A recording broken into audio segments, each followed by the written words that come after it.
আন্তর্জাতিক গণমাধ্যম রয়টার্স হঠাৎ করেই এক বোমা ফাটানো ভবিষ্যৎবাণী করে বসেছে।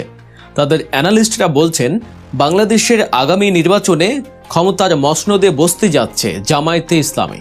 জামাত নিয়ে নানা রকম কল্পকাহিনী, রীতিমতো জামাত বিরোধী যারা শক্তি তাদের ভিতরে আতঙ্ক ছড়াচ্ছে। জামাত সব পারে, জামাত অদ্ভুত সব কৌশল করতে পারে এবং সেই সকল কৌশল বাস্তবায়ন করার জন্য তাদের যাবতীয় মেশিনারিজ আছে, তাদের টাকা আছে, লোক আছে, জনবল আছে। তারা বিভিন্ন জায়গাতে ডেইলি 1000 টাকা দিয়ে রিক্সাওয়ালাদেরকে তারা নিয়োগ করেছে এবং তারা বলার চেষ্টা করছে রিক্সাওয়ালারা যে আওয়ামী লীগ দেখলাম, বিএনপি দেখলাম, জাতীয় পার্টি দেখলাম, এবার একটু জামাত দেখি। তো এই কথাগুলো বলে তারা ভোটারদের মন গলানোর চেষ্টা করছে বলে রীতিমতো ভাইরাল হয়ে পড়েছে এবং বিএনপির লোকজনও এটা নিয়ে মাঠ গরম করছে। জামাতের মহিলা কর্মীরা যারা আছেন তারা বোরকা পরে পরে বাড়িতে যাচ্ছেন, বিকাশ নম্বর নিচ্ছেন, মানুষদেরকে সাহায্য করছেন, কোরআন শরীফ দিচ্ছেন, তসবিহ দিচ্ছেন, ইত্যাদি ইত্যাদি। এটা এখন ওপেন সিক্রেট হয়ে গেছে। আবার অনেকে বলার চেষ্টা করছেন যে বোরকা পরে অনেক পুরুষ মহিলার রূপ ধরে তারা বাড়িতে বাড়িতে যাচ্ছেন। অনেকে বলার চেষ্টা করছেন যে জামাত 2 কোটি বোরকা বানিয়ে ফেলেছে ভোটের দিন কাজ করার জন্য। সত্য মিথ্যা ডাজ নট ম্যাটার, কিন্তু এই গল্পগুলো সিরিয়াসলি চলছে। এবং এগুলো করে অনেকে বলার চেষ্টা করছে যে জামাত মূলত 170টি আসনে নিশ্চিত বিজয়ের জন্য একটা ছক তৈরি করেছে, মাস্টার প্ল্যান। এবং এই মাস্টার প্ল্যানগুলো আমি কিন্তু বলছি না, এগুলো ইন্টারনেট খুঁজলে আপনি পাবেন। এবং 170টা সিটে কী করে জামাত একেবারে চোখ বুজে জয়লাভ করবে, সেই পয়েন্ট নম্বর 1, 2, 3, 4, 5 এগুলো হাতে কলমে ভিডিও করে, অডিও করে বিভিন্ন কন্টেন্ট ক্রিয়েটাররা তারা এমনভাবে উপস্থাপন করেছে আপনি বিশ্বাস না করে পারবেন না। আমার যারা দর্শক মানে তারা খুব হাই লেভেলের, আমি মনে করি আমার যারা দর্শক তারা সবাই জ্ঞানী গুণী শিক্ষিত সজ্জন ব্যক্তি রয়েছেন। তাদের কাছে এগুলো খুব ছেলে খেলা মনে হতে পারে, তবুও তো অনেকে জানতে চাইতে পারেন। যেমন অনেক হয়তো জানেন, খুব ভালো করে জানেন যে বাংলাদেশের এরকম প্রায় 150 সিট রয়েছে। 150 সিট রয়েছে, 150টি সিট রয়েছে, যেখানে প্রতিপক্ষের সাথে ভোটের ব্যবধান থাকে। জয় পরাজয়ের ক্ষেত্রে ভোটের ব্যবধান থেকে 5000 থেকে 10,000। এখন বলা হচ্ছে যে জামাত ঢাকা শহরের সকল সিটগুলো তারা টার্গেট করে এখানে 20 লাখ ভোটার, আবার বলছি 20 লাখ ভোটার তারা দেশের বিভিন্ন অঞ্চল থেকে ডেডিকেটেড ঢাকা শহরে এনেছেন। আচ্ছা, এটা সত্য মিথ্যা আমরা জানি না। যদি এই ঘটনা ঘটে থাকে তাহলে প্রত্যেকটি আসনে যদি 1 লাখ ভোট জামাত প্রার্থীর পক্ষে পড়ে, আর জামাতের যে নর্মাল ভোট যদি মাত্র 10,000 হয়, তাহলে 1,10,000 ভোট। এবছর যত কম লোক ভোট কেন্দ্রে আসবে, অর্থাৎ যেমন দেখা গেল যে অনেকগুলো সিট যেখানে জামাতের প্রার্থী খুব দুর্বল, জীর্ণ শীর্ণ, বিএনপির লোকজন মনে করছে জামাতের লোক তো মাঠেই আসছে না, ভোট কেন্দ্রে যাওয়ার দরকার কি, আমরা এমনিই তো পাশ করে যাব। অথবা অনেকে মনে করছে যে আচ্ছা ঠিক আছে, সকালবেলা আবার রাতে একটু ছিলছুল পিটিয়ে দেবো আর কি। কিন্তু প্রতিটা কেন্দ্রে যদি সেই যে কটি সংসদীয় আসন আছে যে আমাদের ডেডিকেটেড 500 করে লোক থাকে, জাস্ট 500 লোক, তাহলে এই যারা বিএনপির লোকজন মনে করছেন যে রাতে একটু ছিলঠিল পিটিয়ে আসবেন, সেটা তো সম্ভব হবে না। গেল 1। 2 নম্বর হলো যে ওই যে তারা যেহেতু মাঠে জামাতের প্রার্থীদেরকে দেখছে না এবং বিএনপির প্রার্থীরা এককভাবে ঘুরে বেড়াচ্ছেন, কাজেই তারা বিজয়ের ব্যাপারে নিশ্চিত। এবং ভোটাররা, বিএনপি যারা ভোটাররা, তারা মনে করবেন ওই আওয়ামী লীগ জমানার মতো ভোট দিলেই বা কি না দিলেই কি, আমাদের প্রার্থী তো এমনি জয়লাভ করবে। তো সেখানে তারা আসলেন 5%, 3%, 6%, আর বাকি জামাতের 1 লক্ষ ভোটার সেখানে উপস্থিত হয়ে গেল। বলেন তো ফলাফলটা কী হবে? ফলাফলটা নিশ্চিতভাবে জামাত চলে আসবে।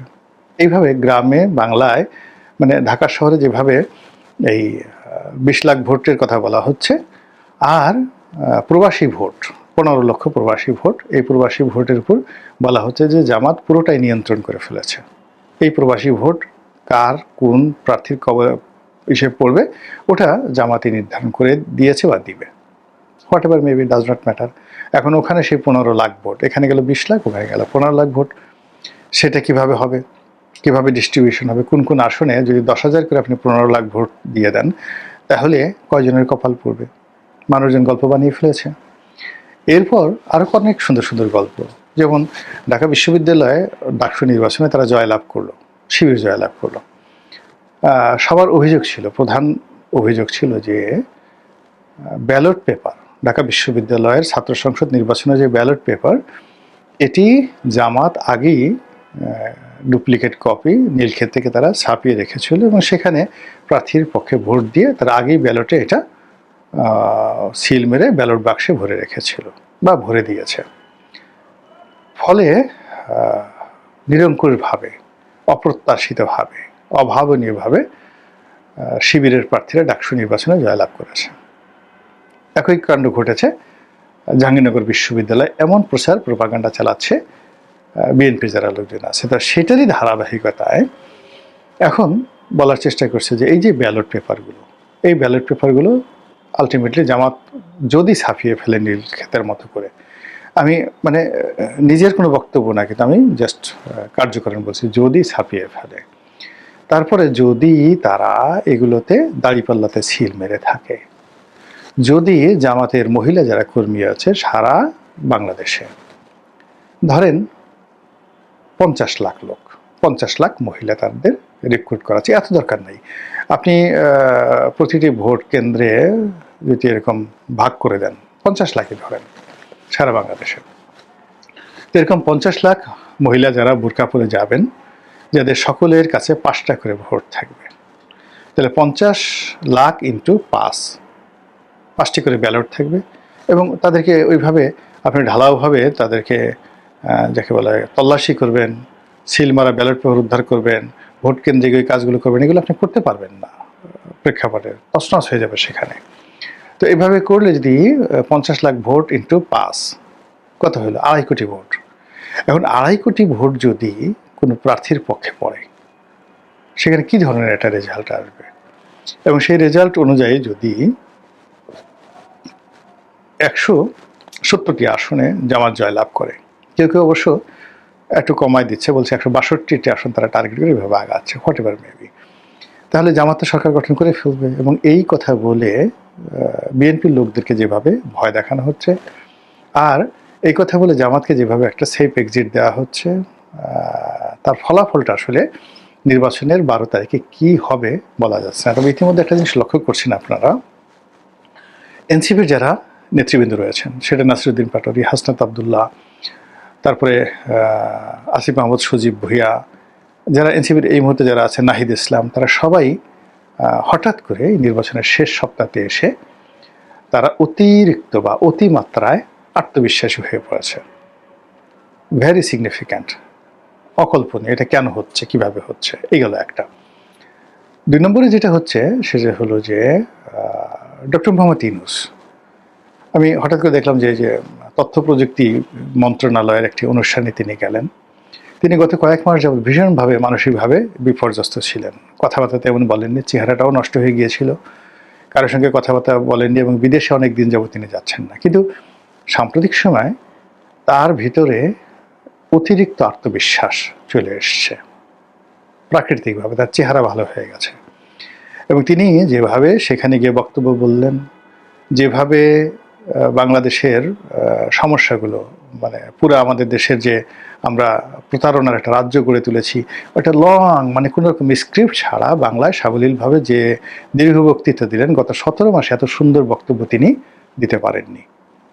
চমৎকারভাবে বক্তব্য দিয়েছেন। এরই মধ্যে প্রাথমিক শিক্ষকদের নিয়োগ, এরই মধ্যে চীনের সঙ্গে একটি ড্রোন কারখানা, সামরিক ড্রোন কারখানা স্থাপন করার জন্য চট্টগ্রামে একটি ইপিজেড স্থাপন করা, এরপরে চীনের অর্থায়নে উত্তরবঙ্গে একটি বিশাল হাসপাতাল স্থাপন করা, যা কিনা ভারত মনে করছে এখানে এই হাসপাতালের আড়ালে চীন মূলত এখানে তাদের সামরিক যন্ত্রপাতি স্থাপন করবে এবং এই সকল সামরিক যন্ত্রপাতি দিয়ে ইজিলি সেই শিলিগুড়ি করিডর থেকে শুরু করে সেই উত্তরবঙ্গ রিলেটেড ভারতের যে সকল রাজ্য রয়েছে, সব রাজ্যের উপর চীন নজরদারি করতে পারবে।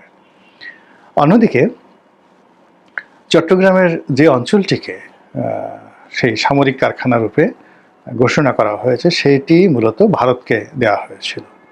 ভারতকে সেখান থেকে বাদ দিয়ে চীনকে সেটা দেওয়া হলো।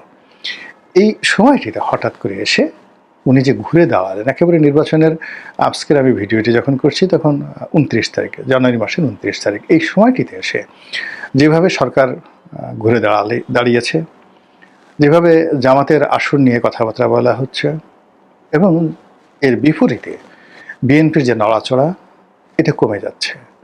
বিএনপির নেতা সম্পর্কে নানা রকম নেতিবাচক ছোটোখাটো যে ঘটনা, সেই ঘটনাগুলোকে পাহাড়ের মতো বড় করে যেভাবে প্রচার করা হচ্ছে, তিনি তার ছাত্রদলের সভাপতি, তার দলের মানে বিএনপির অঙ্গ সংগঠন ছাত্রদলের সভাপতি রাকিবকে তিনি কেন তার পায়ের কাছে বসতে দেননি বা মঞ্চ থেকে সামনে নামে পা ঝুলিয়ে বসতে বলেছেন, এটা নিয়ে তর্ক বিতর্ক হচ্ছে মানে রাকিবের জন্য। তারপরে সেখানে আবার শিবিরের সভাপতিকে গোলাম পরোয়ার কীভাবে পাশে বসিয়ে রাজার মতো সম্মান করেছেন, কোথায় জামাত আর কোথায় সেই বিএনপি, দেখো দেখো দেখো, সারা জীবন বিএনপি করে তোমাকে তো এই পায়ের কাছেই থাকতে হবে, দালালি করতে হবে। এই জিনিসগুলো করে মূলত জামাতকে একটা করিডর করে দেওয়ার চেষ্টা করা হচ্ছে। আর অন্যদিকে ডক্টর মোহাম্মদ ইউনূসের রাইট হ্যান্ড, তার সকল কর্মের প্রেরণাদাতা মাস্টারমাইন্ড ডক্টর আলী রিয়াজ, তিনি সাম্প্রতিক সময় যে বক্তব্যটি দিয়েছেন, সেই বক্তব্যটি হলো যে সামনে যে নির্বাচন হচ্ছে সেই নির্বাচনের দ্বারা যে সংসদ সদস্য নির্বাচিত হবেন তারা 6 মাস মূলত এমপি হিসেবে নন, মানে কনস্টিটিউশনাল অ্যাসেম্বলি যেটা হবে সেই অ্যাসেম্বলির সদস্যরূপে তারা জুলাই সনদ অনুমোদন করবেন, সংবিধান সংশোধন করবেন, তারপরে তাদের যে কাজগুলো সেগুলো তারা করবেন। অর্থাৎ 6 মাস তারা এই 17 মাসের সরকারের যত কর্মকাণ্ড আছে সেই কর্মকাণ্ড তারা বৈধতা দেবেন। এই যে নির্বাচনের এই কয়দিন আগে আলী রিয়াজ সাহেবের এই ধরনের বক্তব্য, এই বক্তব্য দ্বারা কি বোঝাচ্ছে? নির্বাচনে যারা লম্ফঝম্প করছেন তারা কি এমপি হিসেবে না এই মেম্বার হিসেবে কাজ করবেন, এবং তারা যদি সরকারের চাহিদা মতো তারা পার্লামেন্টে অধিবেশনে ডেকে তারা যদি সংবিধান সংশোধন না করেন, জুলাই সনদ যদি পাশ না করেন, তো সেক্ষেত্রে সরকার কি করবে? সেক্ষেত্রে সরকার কি নির্বাচন বাতিল করবে? আর যারা নির্বাচিত হলেন তাদের অবস্থা কি সেই 70-এর যে নির্বাচিত যে সংসদ সদস্য যারা ছিলেন, কনস্টিটিউশনাল অ্যাসেম্বলির সদস্যরা, তারা যেভাবে পাকিস্তানের বিরুদ্ধে বিদ্রোহ করেছিল ঠিক ওইভাবে কি বিদ্রোহ হবে? এই সব মিলিয়ে কেমন যেন একটা ছেঁড়া বেড়া হয়ে গেছে সব কিছু।